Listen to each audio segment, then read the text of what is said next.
Well, thanks for joining us for the Q&A podcast produced by C-SPAN. I'm your host, Peter Slen. Our guest this week is former Ohio Governor John Kasich. He's written a new book about the role of religious institutions in our society, and that podcast begins in a moment.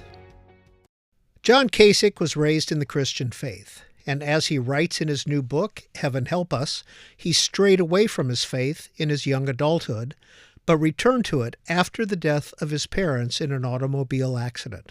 As Ohio governor from 2011 to 2019, he worked with religious institutions and individuals on issues such as child trafficking and food banks. His new book, Heaven Help Us, looks at some of the individuals who have inspired him and worked to better society. Our conversation with John Kasich begins now. John Kasich, before we start talking about your latest book, Heaven Help Us, I want to get your reaction to some statistics.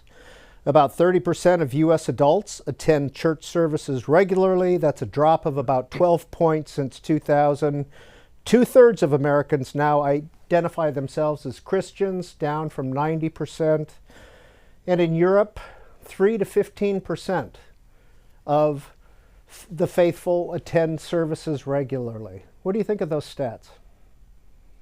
I don't think you measure people's belief in God by how many times they go to church, to be honest with you. I think that that's not the best measure. And even for people who go to church, that's not the best measure. Because you go to church, you're fine. It really is about trying to connect and create a personal relationship with the Father. And it doesn't matter whether you're Christian, Jewish, Muslim. I mean, that's what it's all about. It's about connecting with that higher power. Now, I happen to be a Christian. That's kind of where I come down and what I believe. But, just because people do or don't go to church is not really the issue. It's about fundamentally two things. Love God, which creates humility. We all need a big dose of that. I especially need an extra big dose. And it's also about loving your neighbor.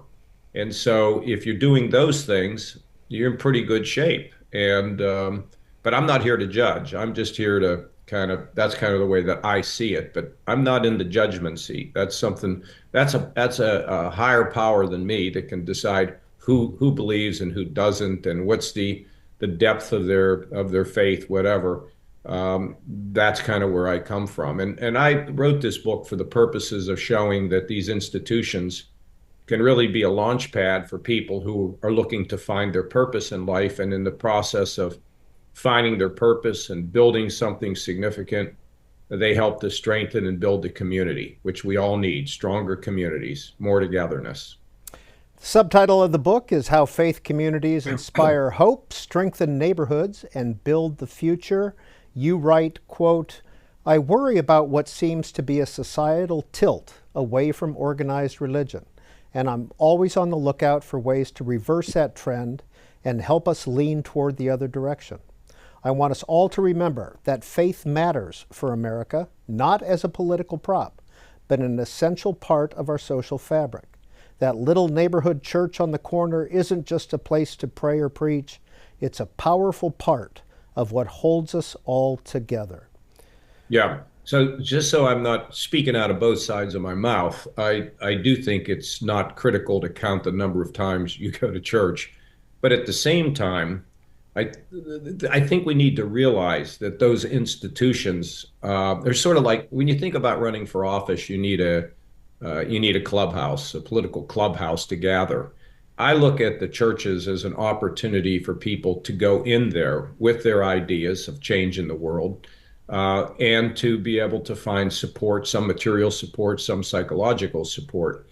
I also believe you can get more things done working with others than just working alone.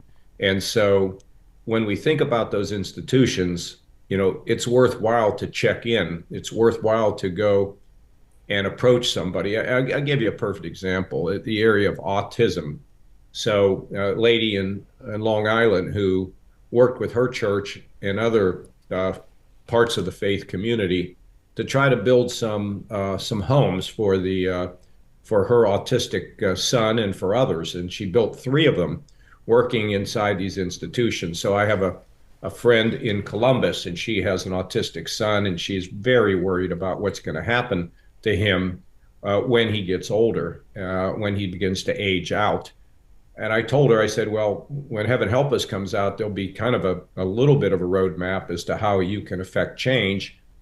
But what I also told her is, I don't know whether you go to church, if you think about it, if you don't, but I would suggest you connect with the church and present your concerns to the people that are running the church, and see if you can get the support for perhaps building some group homes for autistic right there in Central Ohio.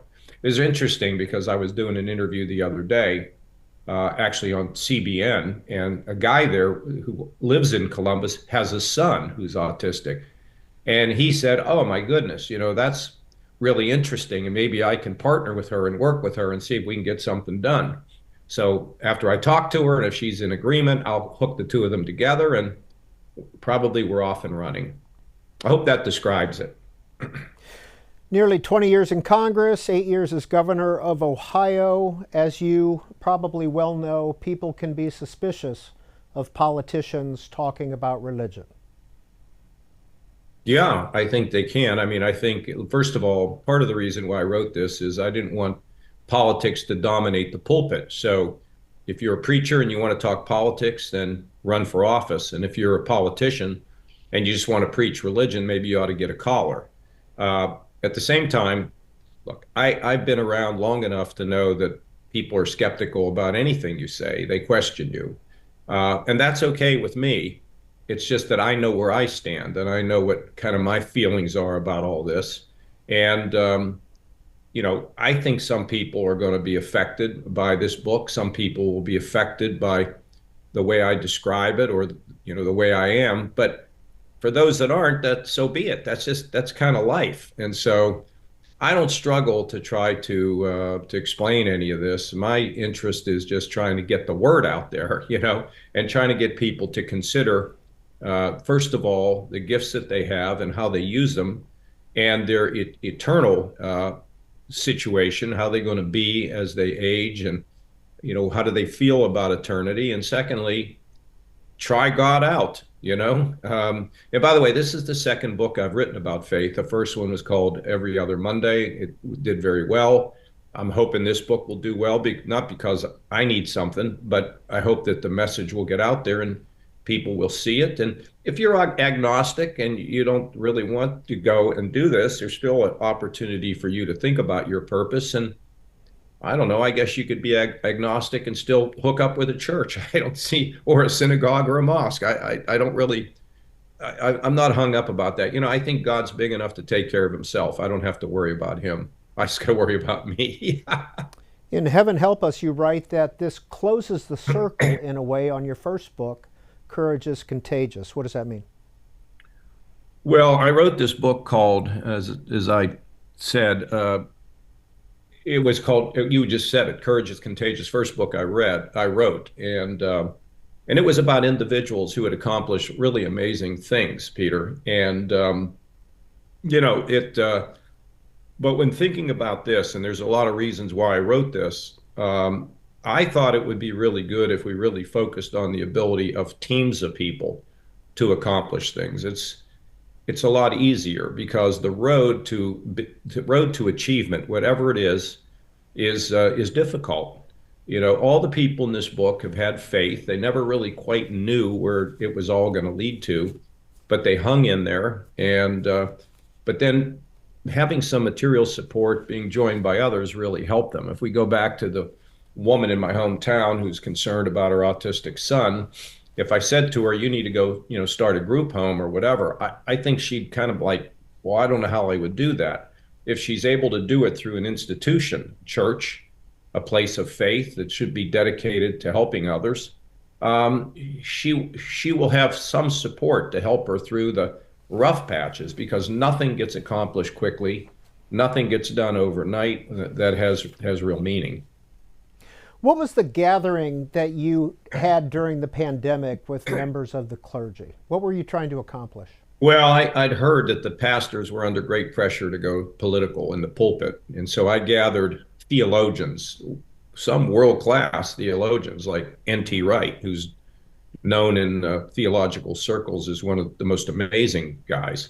And I gathered a number of them together, but could not get them to reach agreement on what a statement would be that would give pastors an opportunity to have something to stand on, a foundation. So my friend who was part of the process said, John, why don't you just go ahead and write a book? And it was a great experience. I met a lot of really good folks, and but it just didn't work that way. And there, out of that emerged this book. Well, the statement, part of the statement that you were working on is, quote, "We all agree that religion and faith have been eroded in our society. The depths of that erosion can certainly be discussed, but we believe that organized religion is not providing the leadership and moral orientation it once provided for a great many Americans." What was the controversy about that statement? I don't think there's much controversy. I think that a lot of times the churches have not, and synagogues and mosques have, and particularly the churches, a lot of people think, it's just all about judgment. People are going to tell me what to do and they're going to judge me. Or, they've gotten political in there. They spend their time talking about a lot of divisive issues. And, as one guy told me, it was very good advice. He said, when we fed all the hungry and we clothed all the poor and helped all who were sick, and we could spend our time, talking about these other things. But I think that when the church is able to teach the lessons from both the Old and the New Testament, that it helps people to get on the right path. And look, I'm a screwball, Peter. I'm a hypocrite too. But I know when I am, and most of the time I know when I am, and gives me a chance to get on the right path tomorrow. And so, I think that the church ought to be a place where we get some inspiration and some direction. But I don't think we need to spend our time talking about politics or a lot of these deep social issues that divide us. So let people find their faith, and then they can, through the finding of their faith, they can begin to make judgments about any number of moral issues that come their way. And as a group, once we love God and love our neighbor, then it can lead to a more positive exchange of ideas. Do you think if we substituted civic organizations or politics in place of religion in that statement, it would still be fair to say that we all agree that civic institutions have been eroded in our society? Well, I think we're not as we're not as united. And Peter, part of the deal here is I felt that when this book came out, that people would be ready to take a deep breath, to think about what comes next after all the political recriminations and people being in their silos. But, I have now determined that my timing was wrong, that people are still very engaged politically in their silos, fighting. They don't think like I do. They're the enemy, or they're trying to destroy America, or any of that other stuff. I kind of thought we would be beyond that, but we are not. And what I hope is this book can be the beginning of, with other things like this, can be the beginning of some sort of a stepping away from all that. It's interesting when people work together on solving a big problem, whether it's fighting human trafficking, or whether it's the issue of autism, or whether it's trying to reform any of our institutions. I think then, helping the homeless, helping those who are hungry. I think that when we work together on things like that, we get ourselves in a position where we don't really care about each other's politics. We can become friends and working together on solving a big problem. In your book, Heaven Help Us, you mentioned the political scientist Robert Putnam. Of course, he's the author of Bowling Alone. Why is he mentioned in the book? Well, he also is the author of The Upswing, which is a really kind of positive view, and it talks about how the role of religion at the end of the Gilded Age, I shouldn't say the end, it brought about sort of the end of the Gilded Age, a Gilded Age where we were in an I versus we mentality. We were an I society. And what happened with the social gospel movement is it started to introduce some ideas that really made a lot of sense, moral ideas about the way we treat children in the workplace, about women's rights. And that took hold, and we went from an I culture to a we culture. And he talks about that in his book until the 60s, when the inability to address the racial issue was ignored, started to move us back into an I place. I think we're in an I movement now, and we need to be in a we movement, because together we're stronger and separately we're smaller and weaker. So he deserves some credit on this. He's a great political scientist, and he's very busy, hard to get a hold of sometimes, but I think it was a great contribution. I never read Bowling Alone. I expect that was really another great book. But The Upswing gave me a reason to be optimistic about where we can go and how the role of faith can really help to pull America back together again. You say that when we are spiritually adrift, we are emotionally adrift.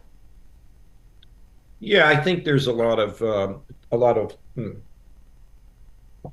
I think there's a lot of truth in that, because I mean, people can find their way in a number of ways. Meditation, which I happen to do and believe in, is not inconsistent with the issue of faith. I think that faith gives you a certain direction. It gives you a certain confidence that there is a higher power, that no matter how it looks, cares about us and loves us. And let me just put it this way. I believe that the Lord loves us. I think he wants the best for us. And people say, well, why do these terrible things happen? Well, when you think about it, a lot of these terrible things happen because of mankind's sinful nature, the drive for power, envy, jealousy, whatever it is. And give you a good example. I like to tell people, if we built fewer bombs and put more money into medical research, we'd make great progress on mental health issues or cancer, whatever. But we don't have the resources because we got to spend so much time worrying about power and defending ourselves from those that would be aggressors. What I really sense is that God himself allows us to be free human beings. We have the right to make our own choices. There's a theologian named Helmut Thielicke who wrote a book called Our Heavenly Father. It was written in, I don't know, the 40s or the 50s, and it was a collection of sermons that he made while his church was being bombed, believe it or not, in World War II. He postulates, and I happen to agree with it, that everything that happens somehow goes through the hands of God, and that he tilts these things in a way that works for the long-term good for those that love God. Somebody's watching this now and getting outraged that I'm saying that, hey, look at all these things that are horrible that are happening. I share their anger. I share their frustration. I can't explain why these terrible things happen or why God doesn't always intervene to keep them from happening. But remember, we have free will as human beings to do as we choose to do. But I have the optimistic view that somehow that God can bend these things in ways we do not understand now and bend them for good. I can tell you that in my life, my parents were killed by a drunk driver, and people who've watched, many people know that. And I went through the darkest of times. And I spent the last 37 years trying to figure out where I was vis-a-vis God. Did he love me? Did he care for me? And I didn't do this with some hope I would find something. I did it with as hard an analysis as I can do, as I did my job in public life. And I have concluded that I'm optimistic about where we're going, and I'm optimistic about his care for me, even when I can't see it. So when we get frustrated and upset, the sense that there is someone there who can support me, even in the toughest of circumstances, allows me to connect with the world around me. It allows me to connect with myself. And through that process of what I went through, I not only was able to explore the religious side of things, but I also was able to open myself and explore who John Kasich is. And I've come out the other side healthier and happier and more optimistic. And, but still life is tough. And Governor Kasich, one of the people you profile in your book, Heaven Help Us, is Hal Donaldson, who has some similarities to your backstory. Who is Hal Donaldson? I am sorry. Excuse me. I've got some frog that's jumping down my throat. Peter, Hal lost a father hit by a drunk driver, and his mother survived.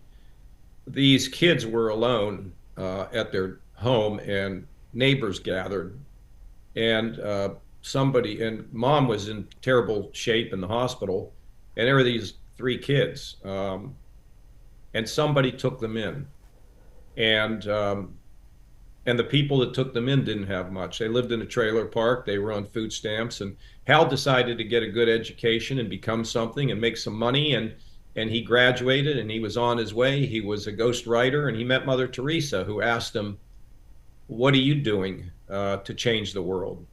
He was haunted by it, and on his way back to his home, he called his friends, and they got a pickup truck and put a couple bags of groceries and went around the neighborhood and fed people. And today he's feeding 500,000 with his group, Convoy of Hope.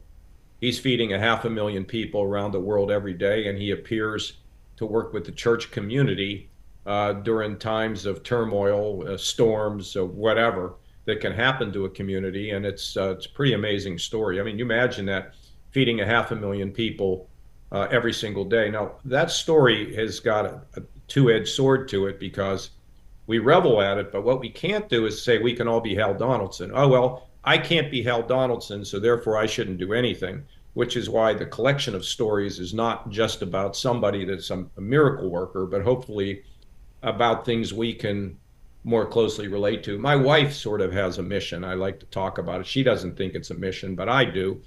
And that is, she goes and visits her olds. These are people who are older, who are lonely and don't have much family. She goes and spends time with them. It gives her great joy. It gives them great joy. Is that the most difficult thing in the world to do? No. And since we have an epidemic of loneliness in this country, just think if everybody in the church community said, I'm going to pick somebody out who I'm going to visit and I'm going to be nice to. That would change things. Why do you call Hal Donaldson the Hope Whisperer?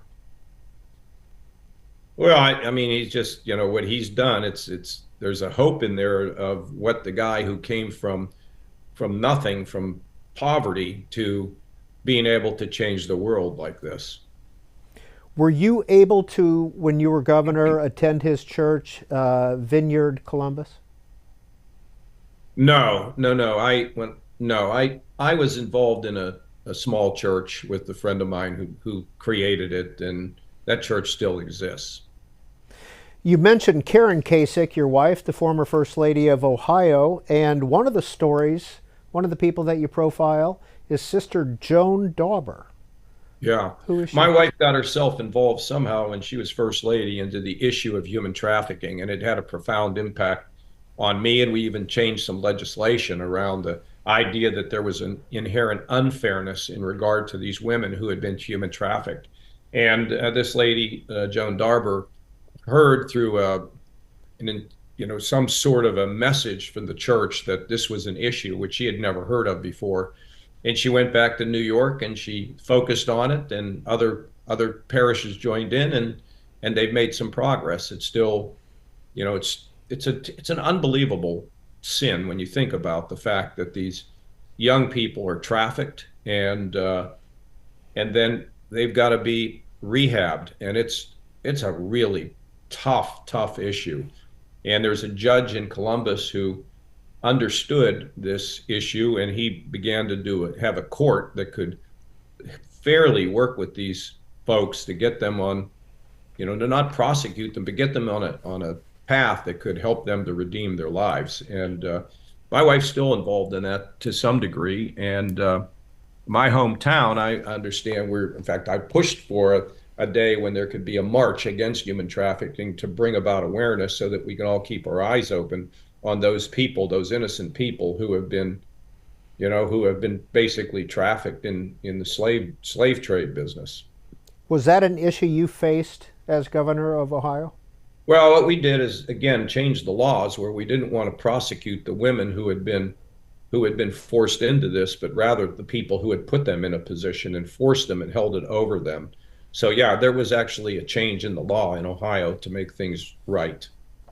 And about Sister Joan Dauber of Lifeway Network, you write that this is a persuasive reminder of the incremental power just waiting to be tapped in our faith-based institutions. Governor Kasich, I'm going to play some video from June 2015 that's related to one of the people that you profile in your book. Here it is. Amazing grace, how sweet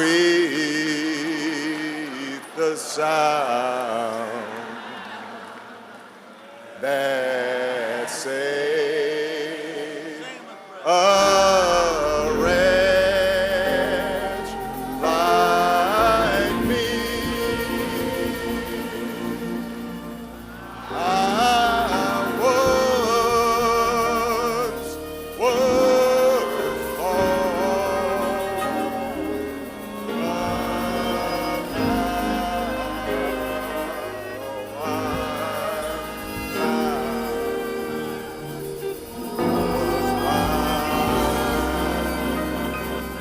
but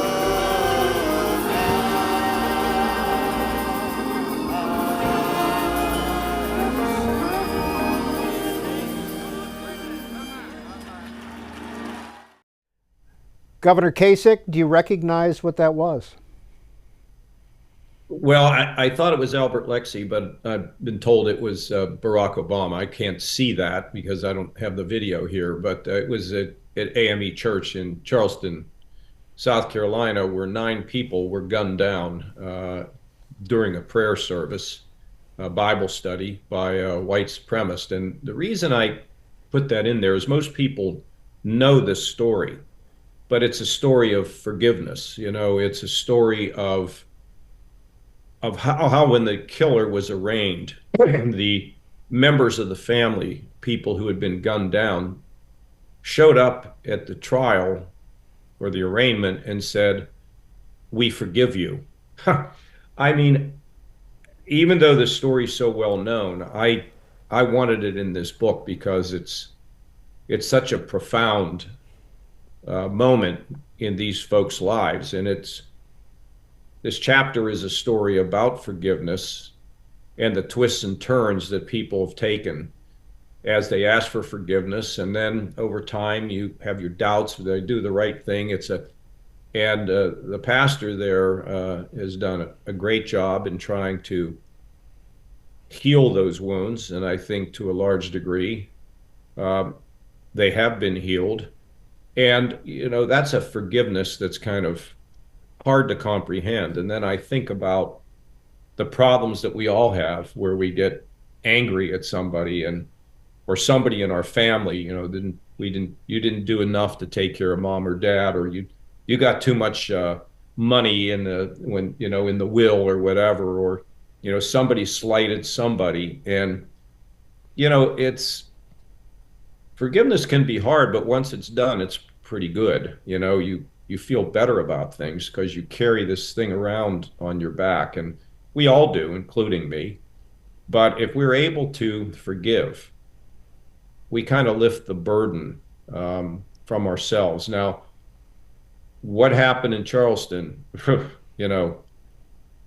I don't need to compare that with any of the burdens that we may have, but it's just pretty amazing what they have been able to do. And Eric Manning, the pastor there, he got in there after this and helped to heal them. And he said, I guess at his first sermon, something along the lines of, "I'm not quite know what I'm going to say, but the Lord does." So I mean, as we think about our own lives, are there some people that we can forgive? I mean, there are people in my life I've been angry at, but I can forgive them and not wish them any harm. And I think that's the best way to live your life, frankly.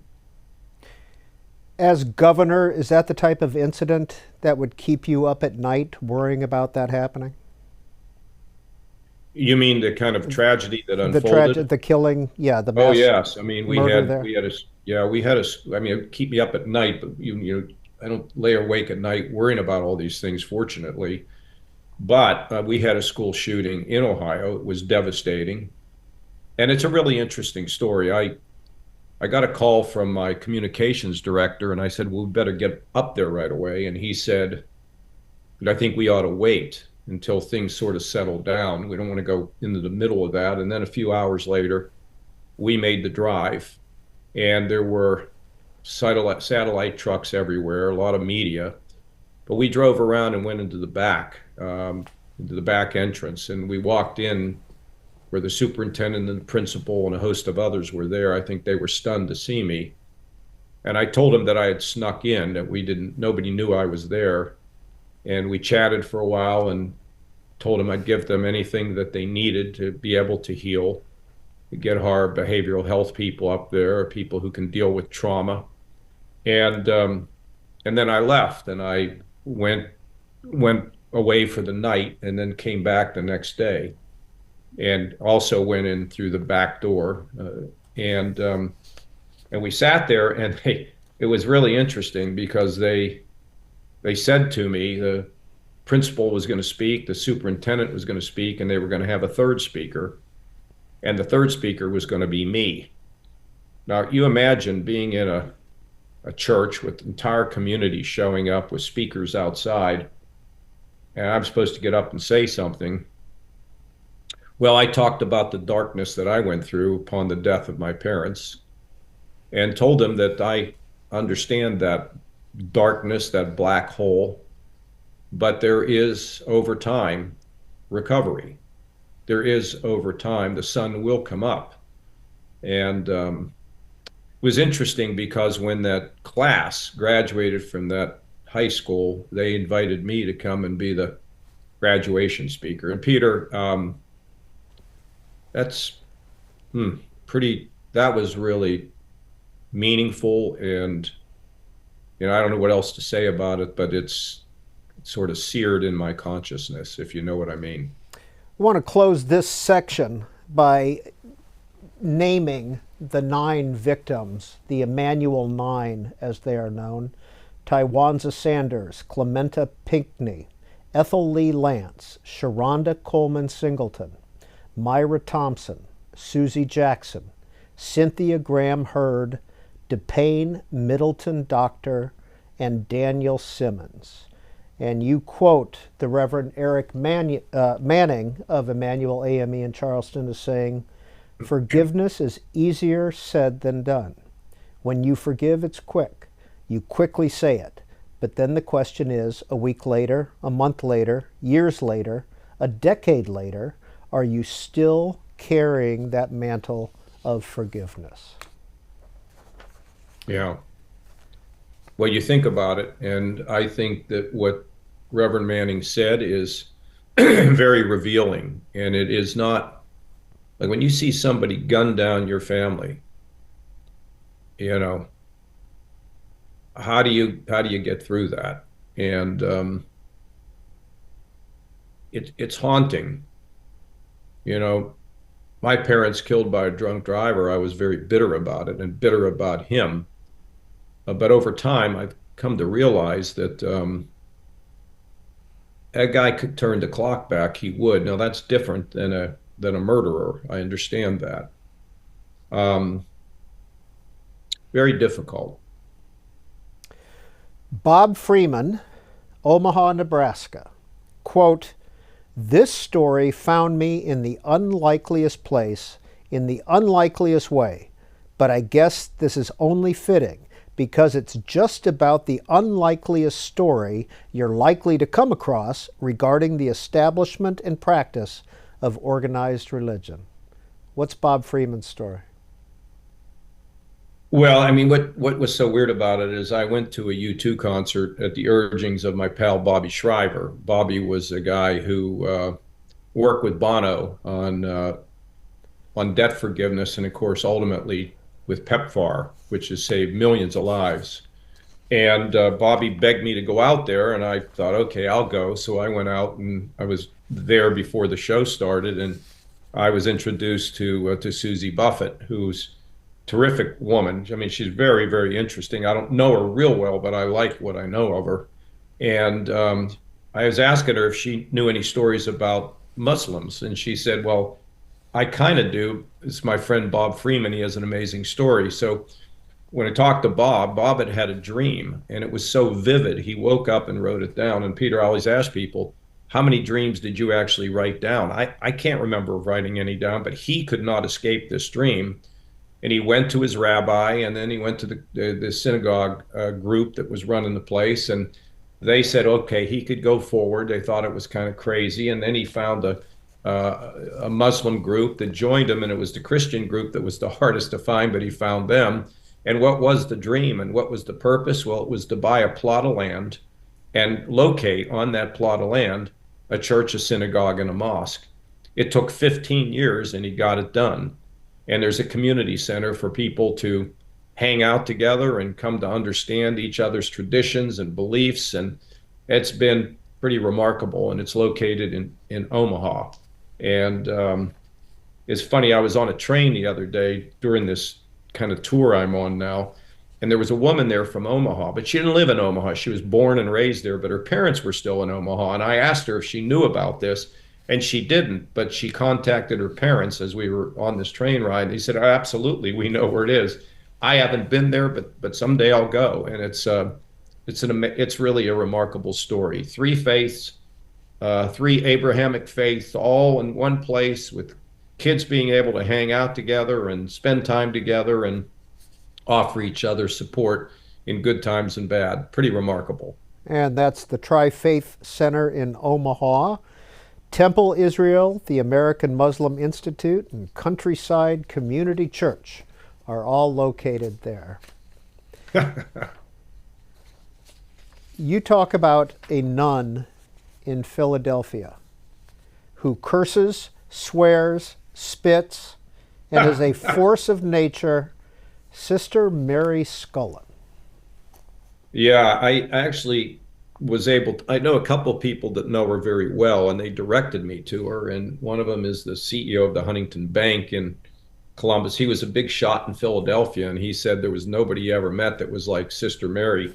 And one of the interesting stories is she was in a public building one day, and they were getting ready to close the building, and she put her foot in the door and said, you're not going to close this building because it's warm in here, and the people outside are freezing, and they're going to spend the night. And these people didn't know what to do, but they let the group come in, and they spent the night. One thing led to another, and I actually have a couple statistics. She was about working over the issue of homelessness.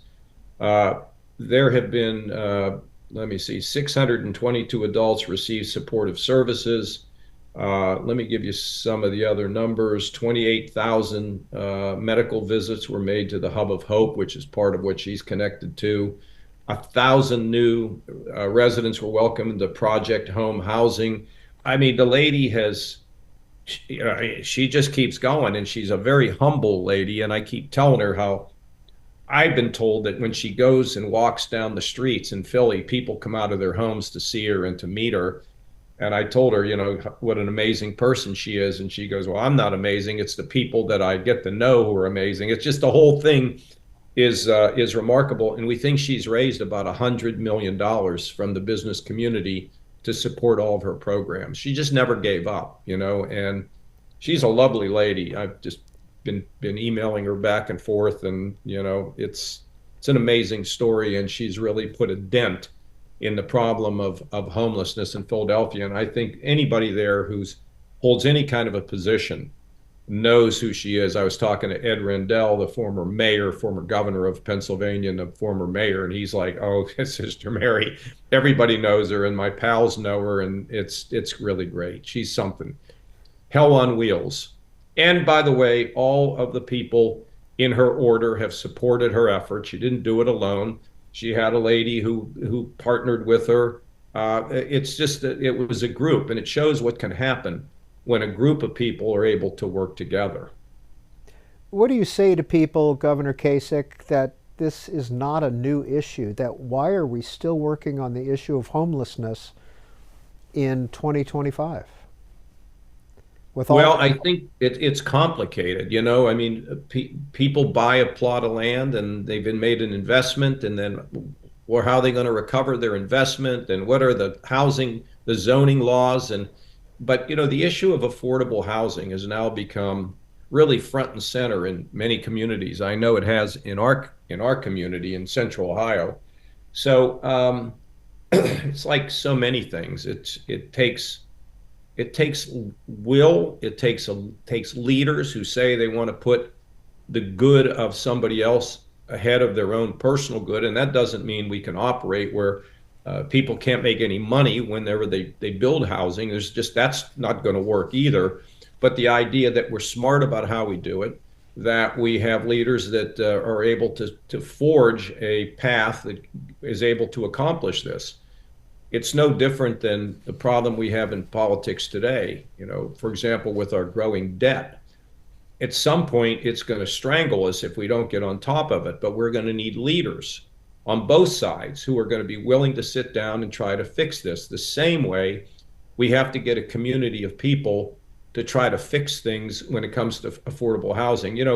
One of the things I did was create a police and community relations effort in Ohio, where I had people of different philosophies come together to figure out how we could develop a plan to have more peace among the police and community. I happen to believe that when you gather people, we need it in healthcare today. Get people who are, the providers, the pharmaceutical people, the nurses, everybody in a room, and begin to think about how we can transform healthcare, because it's increasingly costly and people are struggling sometimes to get it. And even people who are successful, it's a frustration. I'm a believer that if you can assemble groups of people who have the right motives, who are not there just to pitch their own cause, but to be able to present the legitimacy of their cause, it's amazing what can get accomplished in our society. And now you're beginning to see the cry on affordable housing, and everybody's going to have to be involved to figure out how we solve that problem. Well, unfortunately, I'm old enough to remember you as an energetic backbencher in the 80s, and then by the time the 90s came around, you were chair of the Budget Committee working with President Clinton and Newt Gingrich on a balanced budget. How did you get across the aisle in that case? Well, the Republican Party has always been my vehicle and never my master. I mean, my view in public life is, you got a chance to get up to bat, swing and hit the ball, do something. And so I never looked at people who didn't think the way I thought as sort of the enemy. In fact, it was always interesting to find somebody that could disagree with me 90% of the time, but there was something we could agree upon. And one of them was my dear friend Ron Dellums, he's gone, he's passed away. But Ron and I took on the B-2 bomber, and they called it the weird coalition.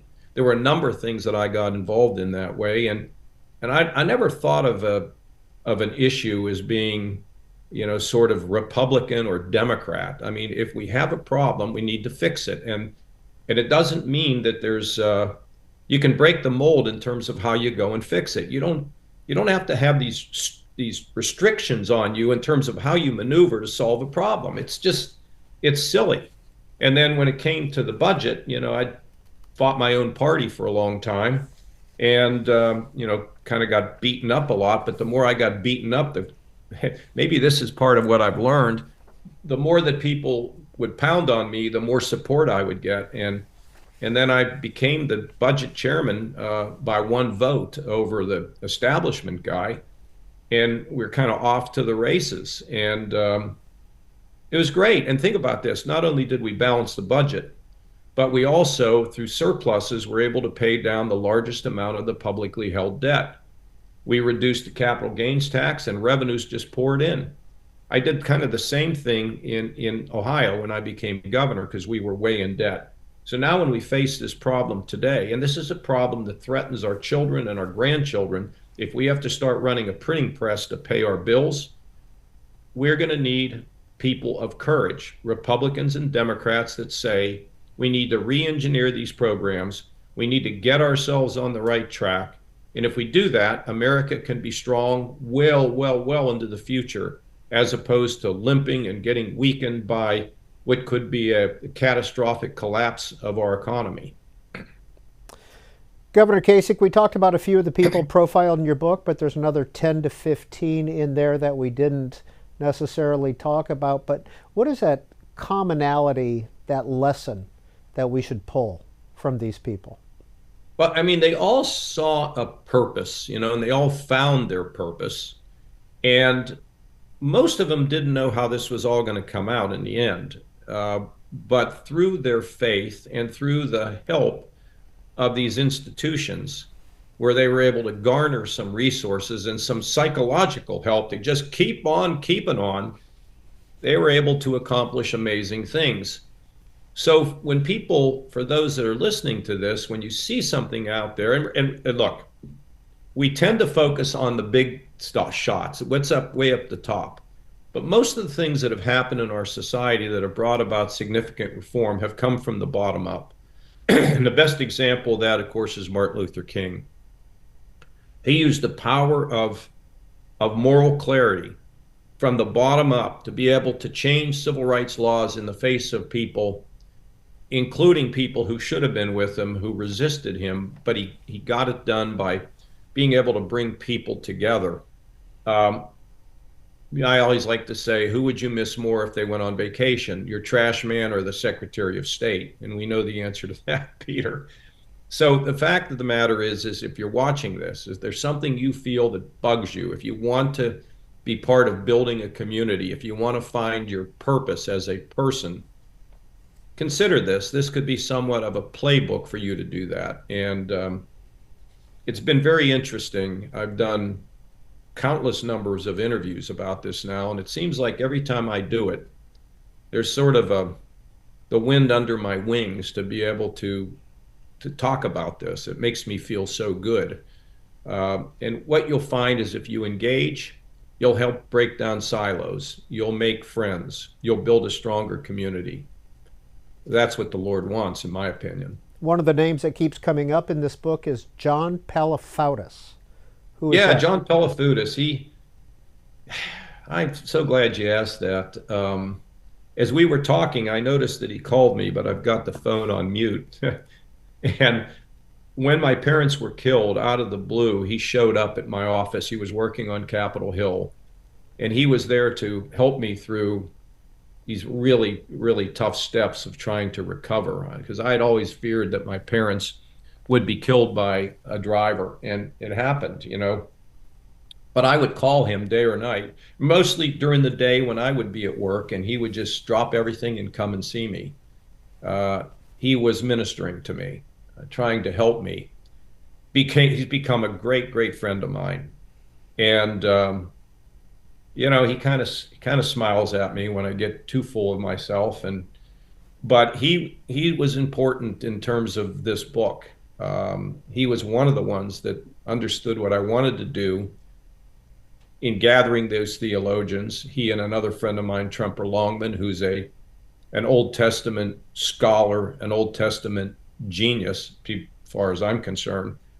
And I love John like a brother. He's a great man. He's a godfather to one of my daughters, and I hope you all someday get a chance to meet him. John Palafoutis. One other name, Daniel Paisner. Well, Paisner and I have collaborated on, you see, this is our 5th book. And he's, it's just so much fun how we go back and forth. I come up with an idea, and then he tells me, see, that's a great idea, but we got to put it down on paper. And we go back and forth. He played a very important role here in terms of some of the interviews that he did, like a reporter. But we have a unique relationship and a great friendship. And he gets me. And when I say that, he's very patient with me. He knows when I go over things, I'm not going to like a bunch of stuff. And he says, look, John, we'll fix it. We'll fix it. Stay calm. And we've had some great success. And hopefully our collaboration will not end with this book. We just have to see. I believe that when we invest in the idea of something bigger than ourselves, something bigger than we can perhaps understand, and then when we come together for the greater good, we can't help but surpass our own expectations and along the way find opportunities to celebrate, support, and comfort each other.